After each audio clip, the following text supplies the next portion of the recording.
Right, welcome back to Sorare Edge. Hopefully you had your lineups in a little early last night. Apparently there was a snafu with the website going down about a half an hour before lock. A lot of angry people in the Discord. I get it. We're going to do a first look video. Hopefully you can get some preliminary lineups in and then we don't run into those issues right before lock. I've inputted all the current L10s heading into game week 38. We're going to run you through some of the best plays to watch this week. Some interesting things going on in the league, so let's get into it. We're going to start with the players who have the biggest difference between their top end of their normal range of outcomes and their current L10 score. I'll start with the players that have 2 games over the weekend. Sam Merrill in Cleveland. Donovan Mitchell's been ruled out for 3 games. He received a PRP injection in his knee. That doesn't sound great. Merrill is kind of hit and miss. His 12.2 standard deviation tells you that he has some low games, he has some big games, but 0.98 a minute is very good. If he can get 27 minutes, I think you're looking at a great play over the weekend. 2 games for Cleveland. Fred VanVleet went up from 29 to 32, but he's still a very good play. Expect VanVleet to be real high 30s for minutes. Difference of 21.75 between that 53.75 and the 32 L10. I think you can start VanVleet with some confidence this weekend. 2 games for Houston. We got our guy Orlando Robinson again. So Kevin Love remains out today. We weren't sure if that would happen. I didn't actually play my Orlando Robinson in my lineup this week. We're going to have to watch and see if Kevin Love stays out. I think Orlando Robinson's usefulness is contingent on Love being out. If Love comes back, I would say you can scrap him. If Love continues to miss time, or if we get news that Love has a more serious injury and is going to miss a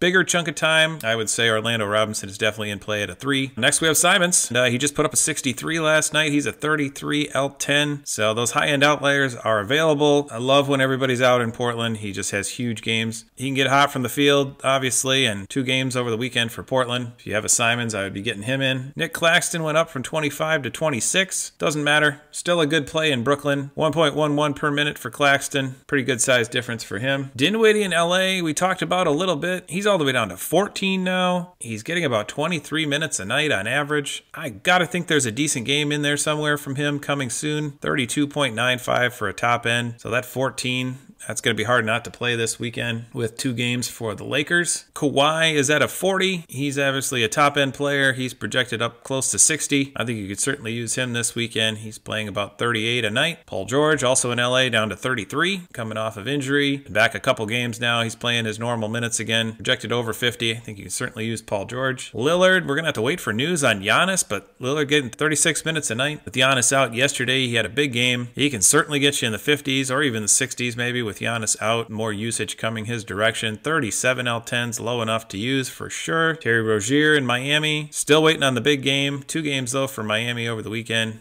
They're kind of getting healthier, although Hero's been out. Maybe a little more usage for Rozier with Hero out. We'll see if Hero comes back. 32 minutes estimated for him. Jovic, I'd say Orlando Robinson is more contingent on Love being out, but Jovic started playing again when Love stopped playing, so watch his minutes closely. He could go down into the 10 range real easily if Love comes back. We'll see what his role is going forward. I still like this guy. 12 L10, 30 for an upside. If he can get 20 minutes, I'd say that's a decent play, but you're going to have to watch the news this week and see what happens. We're going to have some rookie competitions coming, and Bilal Coulibaly is going to be your best rookie this week. Difference of 17 between that 15 L10 and a 30, low 30s upside. 2 games for the Wizards. Mikal Bridges still too low at 32. It's been a lousy year for him and the Nets in general, but he's a guy who's certainly capable of getting you high 40s, low 50s. 2 games over the weekend for Brooklyn. So there's your top 15 or so with 2 games. If we go down to the players with 1 game, once again back to Tyrese Halliburton. The L10 went down from 40 to 37. He just doesn't look right, but he's still capable, obviously. Projection in the low 60s and at a 37. Again, I don't know how you don't play him. Jordan Clarkson comes in number 2 here of the players with 1 game this weekend. He had an enormous game last night, scored in the 60s, so rare points, well above his top end of his normal range. I think without Markkanen, Clarkson just looks at himself as the main guy on this team. We'll see if he can keep it up. Luka Šamanić, hope I said that right. Got some clarification on pronunciation for his name. He actually started last night, so this is the guy we've been talking about last couple of game weeks. 3 L10, got to pay attention to these guys. He got a start, got 23 minutes. They're really banged up. Utah is probably the most interesting team in the league heading into this weekend. We're going to see what happens with them this week, but Markkanen out. Keontae George left the game last night after trying to play through an illness, played 5 minutes, left. Taylor Hendricks hurt himself last night. They are just getting super thin. Played Johnny Juzang for the first time in forever, so he's actually kind of interesting. We're going to have to see what happens with this team moving forward. forward this week. If they're still banged up heading into the weekend and Shamanich is going to start, I think you can play him at a 3 and expect to get somewhere in the 20s. Keegan Murray continues to be a good play, up to 27, so he's getting a little higher now finally. The high-end upside is over 48, and he's been averaging 38 minutes a night, so I think you can continue to put him in your lineups. Keldon Johnson remains a good play. Only one game, but still only 22 L10, and he's getting 30 minutes right now. PJ Washington, I don't love. Just doesn't have the usage on Dallas that he did in Charlotte. He'd have those big games once in a while in Charlotte, and in Dallas, he's just a role guy.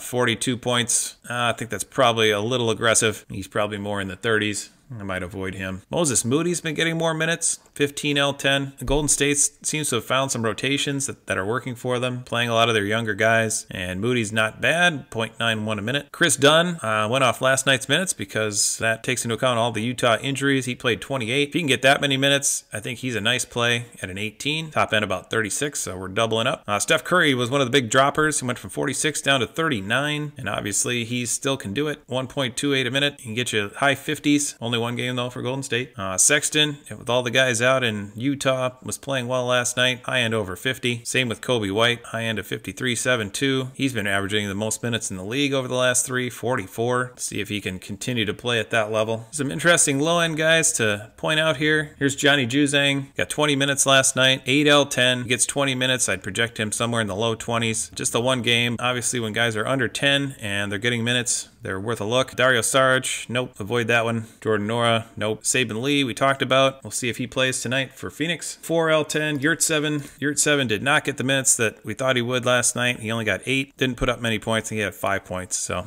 we'll see if he gets more time this week or if he goes right back to the bench. Alex Len at a 7 is kind of interesting, so he is playing the last 3 games. I think you could squeeze him in. Some risk there, though. He just kind of disappears from time to time. Sensabaugh still a 4. He got 21 minutes last night, but obviously, like we talked about before, his high-end upside still isn't good, even with 20 minutes, because he's so unproductive. And your guys with 2 games, Craig Porter is a 6. I really want to see him get some more minutes, but no guarantees there. We'll see if they use him a little more this week. If they do, we'll probably be talking about him on the updated projection show on Friday. Kobe Buffkin is a little banged up. I think he's questionable tonight. 2 games for the Hawks, so we'll see if he can get through whatever he's dealing with. Still only a 9. Price a little higher on him, though, as a rookie. And Bones Highland, we've been keeping an eye on. 13 minutes averaging for the last 3. Without Westbrook. He hasn't done much yet. We'll see if he can get himself more involved in the offense, but I think he's capable of high teens. All right, gonna wrap here. Hope that gave you a little bit of a look at some guys to consider. We will see you back here Friday morning with some updated minutes projections and points projections. Have a great week.